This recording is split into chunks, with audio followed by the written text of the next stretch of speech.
ഇപ്പോൾ വിദേശകാര്യ വിദഗ്ധൻ നിർമ്മൽ എബ്രഹാം കൂടി നമ്മളോടൊപ്പം തത്സമയം ചേരുന്നുണ്ട്. നിർമ്മൽ എബ്രഹാം, ഇപ്പോൾ കാണാൻ കഴിയുന്ന ഈ ഡെവലപ്മെന്റ് ഇത് സമാധാനം പുനഃസ്ഥാപിക്കും എന്ന് കരുതേണ്ടതുണ്ടോ?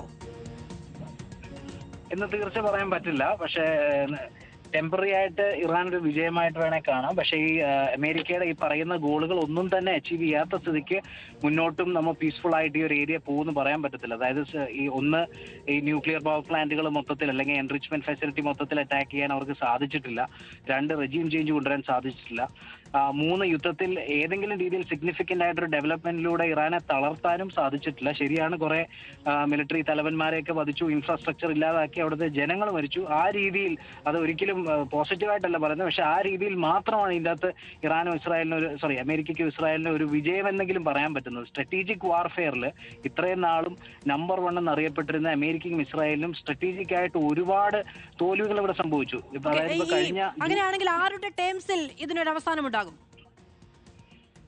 എന്തായാലും ട്രംപിന്റെ ടേംസിൽ വരുമെന്ന് തോന്നുന്നില്ല. കാരണം ട്രംപിന്റെ അന്നത്തെ ടേംസ് ആണെങ്കിൽ, അതായത് nuclear capability, ballistic missile program, അതുപോലെ പ്രോക്സീസിനുള്ള സപ്പോർട്ട്, ഇതെല്ലാം അക്സെപ്റ്റ് ചെയ്തുകൊണ്ട് ഇറാൻ മുന്നോട്ട് പോകുന്ന ഈ ഒരു നിമിഷത്തിൽ കരുതാൻ വയ്യ.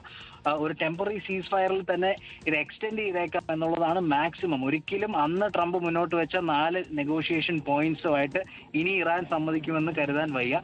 അന്ന് തന്നെ അവർ സമ്മതിച്ചില്ല, അതുകൊണ്ടാണല്ലോ യുദ്ധത്തിലേക്ക് പോയത്. അപ്പൊ ഇതുപോലെ ഒരു പ്രോഗ്രസ് ഉണ്ടാക്കിയ സ്ഥിതിക്ക് അവർ തീർച്ചയായിട്ടും അക്സെപ്റ്റ് ചെയ്യാനുള്ള സാധ്യതയില്ല.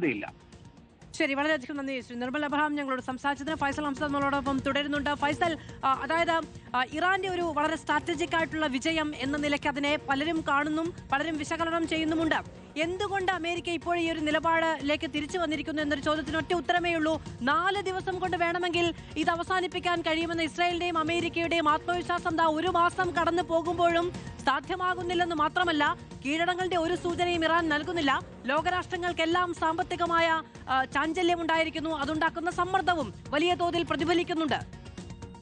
മധു, സ്വാഭാവികമായും ഹോർമുസ് കടലിടുക്കിൽ ഇറാൻ കുരുക്കിയ ആ കുരുക്കിൽ ട്രംപ് പെട്ടു എന്ന് തന്നെ പറയേണ്ടി വരും. അതുതന്നെയാണ് ഈ ഒരു പിന്മാറ്റത്തിനുള്ള ഏറ്റവും സുപ്രധാനമായ കാരണമായി നമ്മൾ കാണേണ്ടത്. മറ്റൊന്ന്, സ്വാഭാവികമായും അവരുടെ അയൺ ഡോം അടക്കമുള്ള വലിയ സംവിധാനങ്ങളൊക്കെ ഉണ്ടായിട്ടും അമേരിക്കയുടെ മേഖലയിലെ സൈനിക താവളങ്ങൾക്കെല്ലാം വലിയ കേടുപാടുകൾ സംഭവിച്ചു. മാത്രമല്ല, ഇസ്രായേൽ കഴിഞ്ഞ ദിവസം ഇറാൻ നടത്തിയ ആക്രമണങ്ങളെല്ലാം നമ്മൾ കണ്ടതാണ്. അത് വലിയ രീതിയിൽ ജനവാസ മേഖലയിലെല്ലാം പതിക്കുന്ന സാഹചര്യമുണ്ടായി. സ്വാഭാവികമായും ഇസ്രായേലിൽ ജനങ്ങൾക്കിടയിൽ ഭരണകൂടത്തിനെതിരെ വലിയ പ്രതിഷേധങ്ങൾ ഉണ്ടാകുന്ന കാഴ്ചയുമുണ്ട്.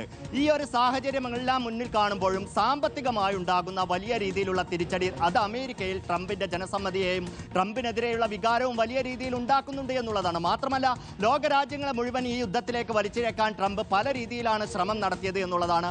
ഒരർത്ഥത്തിൽ ഹോർമുസ് കടലിടുക്ക് തുറക്കുന്നതിനായി ചൈന അടക്കമുള്ള അമേരിക്കയുടെ ഏറ്റവും വലിയ ശത്രു, ട്രംപിന്റെ തന്നെ ഒരു ഭാഷയിൽ പറഞ്ഞാൽ വ്യാപാര യുദ്ധത്തിന്റെ തീരുവായുദ്ധമൊക്കെ ചൈനയോട് ആദ്യഘട്ടത്തിൽ വലിയ രീതിയിൽ പ്രഖ്യാപിക്കുന്നു. അതിനുശേഷമാണ് ചൈനയോട് ഹോർമുസ് കടലിടുക്ക് തുറക്കാൻ വേണ്ടി സഹായം അഭ്യർത്ഥിക്കുന്നു.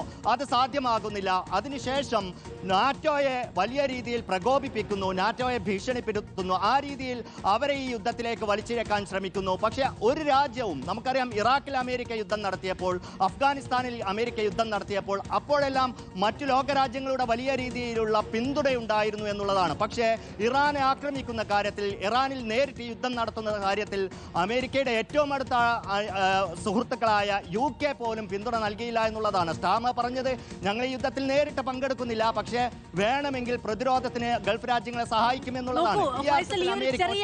ചെറിയ ഡെവലപ്മെന്റ് ഉണ്ടായപ്പോൾ തന്നെ അത് വിപണിയെ എങ്ങനെ ബാധിച്ചു എന്നത്, എങ്ങനെയാണത് സ്വാധീനിക്കുന്നത് എന്നത് വലിയ ശ്രദ്ധേയമായ കാര്യമാണ്.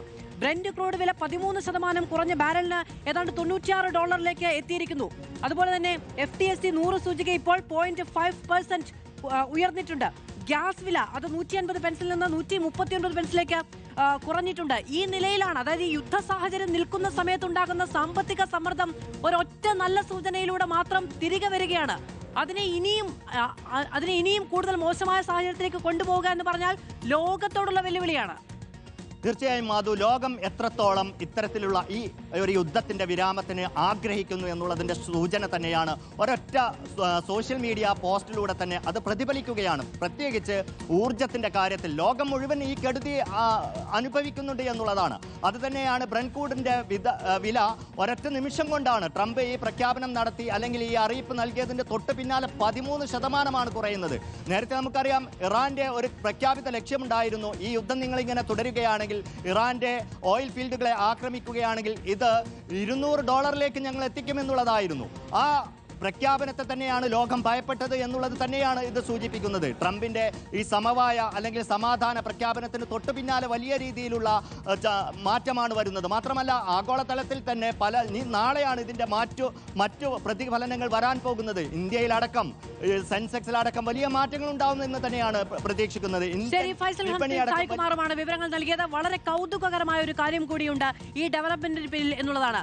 48 മണിക്കൂർ അന്ത്യശാസനം നൽകുകയാണ് ഹോർമൂസ് കടലിടുക്ക് തുറക്കുന്നതിന് വേണ്ടിയിട്ട് ഇറാനുമേൽ. പക്ഷേ ആ 48 മണിക്കൂർ കഴിയുമ്പോൾ ഡൊണാൾഡ് ട്രംപ് തന്നെ 5 ദിവസത്തെ ഇടവേള ഈ ഊർജ്ജ മേഖലയിലെ അറ്റാക്കിന് വരുത്തുകയാണ്. അതായത് ഇറാന് മുകളിൽ ഒരു വലിയ മുന്നറിയിപ്പും സമ്മർദ്ദവും വെച്ചതിന് ശേഷം അതിൽ നിന്ന് പിന്നാക്കം പോകുന്നത് അമേരിക്കയാണ് എന്നുള്ളത് ശ്രദ്ധേയമാണ്.